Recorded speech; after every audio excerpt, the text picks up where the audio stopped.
오늘 우리가 함께 나눌 말씀은 저번 주에 이어 동일한 출애굽기 말씀입니다. 출애굽기 하면 항상 떠오르는 인물이 있습니다. 누구입니까? 바로 모세입니다. 모세의 삶을 돌아보면 이렇게 파란만장한 인생이 또 있을까 싶을 정도로 굴곡이 넘쳐나는 삶을 살았던 사람이 모세입니다. 모세는 태어나자마자 남다른 경험을 한 사람입니다. 2장 1절에서 3절 말씀입니다. 레위 가족 중 한 사람이 가서 레위 여자에게 장가들어 그 여자가 임신하여 아들을 낳으니 그가 잘생긴 것을 보고 3달 동안 그를 숨겼으나 더 숨길 수가 없게 되매 그를 위하여 갈대 상자를 가져다가 역청과 나무진을 칠하고 아기를 거기 담아 나일 강가 갈대 사이에 두고 태어나서 3개월 만에 나일 강가로 버려지는 아픔을 경험합니다. 그것이 더욱 안타까운 것은 그것이 모세를 살리기 위한 부모의 유일한 선택이었기에 더욱 안타깝습니다. 그러나 우리는 여기서 하나님의 놀라운 계획과 은혜를 보게 됩니다. 2장 5절 말씀입니다. 바로의 딸이 목욕하러 나일 강으로 내려오고 시녀들은 나일 강가를 거닐 때에 그가 갈대 사이의 상자를 보고 시녀를 보내어 가져다가 나일 강에 버려진 갈대 상자는 마침 바로의 딸이 목욕하러 간 그곳으로 흘러가게 됩니다. 아기는 공주를 보자 그간 소름을 토해내듯 울기 시작했고 그 모습을 가엾이 여긴 공주는 마음이 동하여 양자로 삼기로 결심하여 아기 모세와 부모의 연을 맺습니다. 모세는 이집트 공주의 양자로 이집트의 왕자로 자라납니다. 왕자로서 왕궁에서 누릴 수 있는 모든 것을 누리며 말이지요. 그런데 이런 모세에게 일생일대의 사건이 일어나게 됩니다. 11절 12절 말씀입니다. 모세가 장성한 후에 한 번은 자기 형제들에게 나가서 그들이 고되게 노동하는 것을 보더니 어떤 애굽 사람이 한 히브리 사람 곧 자기 형제를 치는 것을 본지라 좌우를 살펴 사람이 없음을 보고 그 애굽 사람을 쳐 죽여 모래 속에 감추니라. 자신의 민족을 괴롭히는 이집트 사람을 죽이게 되는 사건이 일어나게 됩니다. 이 일을 이집트 왕 바로가 알게 됩니다. 어떻게 되었겠습니까? 15절 말씀에 바로가 이 일을 듣고 모세를 죽이고자 하여 찾는지라 모세가 바로의 낯을 피하여 미디안 땅에 머물며 하루는 우물 곁에 앉았더라. 모세는 살인자가 되어 더 이상 이집트에 있을 수 없게 되었습니다. 그리고 생명의 위협까지 받게 됩니다. 결국 모세는 이집트를 떠나 도망하게 됩니다. 이집트의 왕자의 신분에서 하루아침 살인자로 순간 하늘에서 땅끝까지 떨어지는 경험을 하게 됩니다.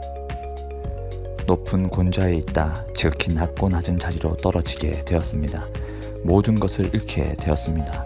도망자가 됩니다. 도망자가 된 모세는 갈 곳이 없습니다. 그저 이집트만 아니면 되는지라 목적지 없이 앞만 보고 달려갑니다. 그러나 도착한 곳이 어디입니까? 15절 말씀에 모세가 바로의 낯을 피하여 미디안 땅에 머물며 미디안 땅에까지 도망갑니다. 미디안 땅이 어디입니까? 바로 시내산 근처입니다. 이러한 모세의 도망은 사람의 입장에서 보면 도망입니다. 인생의 실패입니다. 도망자요 실패자의 모습입니다. 그러나 이 여정은 하나님의 편에서 보면 다릅니다.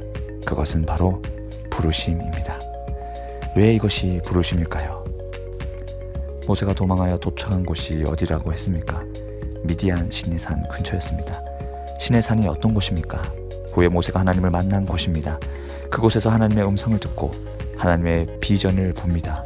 그리고 하나님의 백성들을 이집트 노예의 자리에서 약속의 땅 가나안으로 인도하여 자유인의 자리로 하나님 나라 하나님의 백성으로 이끄시며 그 백성들에게 하나님의 율법을 모세를 통해 주신 곳입니다.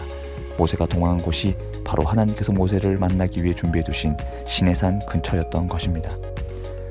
모세가 도망자가 되지 않았다면 모세는 여전히 왕궁에 있었을 것입니다.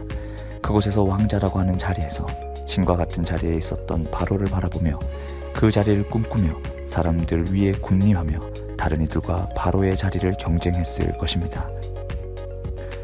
모세는 결코 이집트 그 왕궁에서 하나님의 나라, 하나님의 백성, 하나님의 비전을 생각하지도 바라보지도 못했을 것입니다.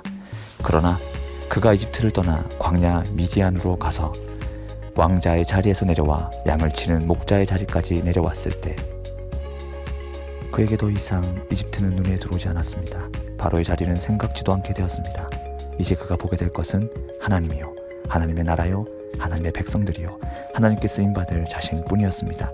세상의 중심이라고 할 모든 것이 다 갖춰져 있는 이집트를 떠나니 볼 수 있게 된 것들입니다.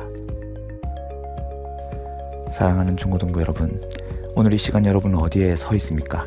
어떤 것을 바라보며 있습니까? 무엇을 쫓아 살아가고 있습니까? 어떤 비전을 가지고 있습니까? 우리가 하나님의 꿈, 비전을 바라볼 수 있으려면 세상의 가치관으로부터 떠나야 합니다. 내가 바라보고 꿈꾸고 있는 욕망으로부터 벗어나야 합니다. 그리고 나아가 하나님의 말씀을 가슴에 품고 하나님의 비전을 바라보며 그것을 갈망하는 바로 그때 우리는 볼 수 있습니다. 들을 수 있습니다. 경험할 수 있게 됩니다. 오늘 이 시간 모세가 경험한 하나님, 그 하나님을 경험하고 하나님께 쓰임받는 저와 여러분이 되길 간절히 소망합니다.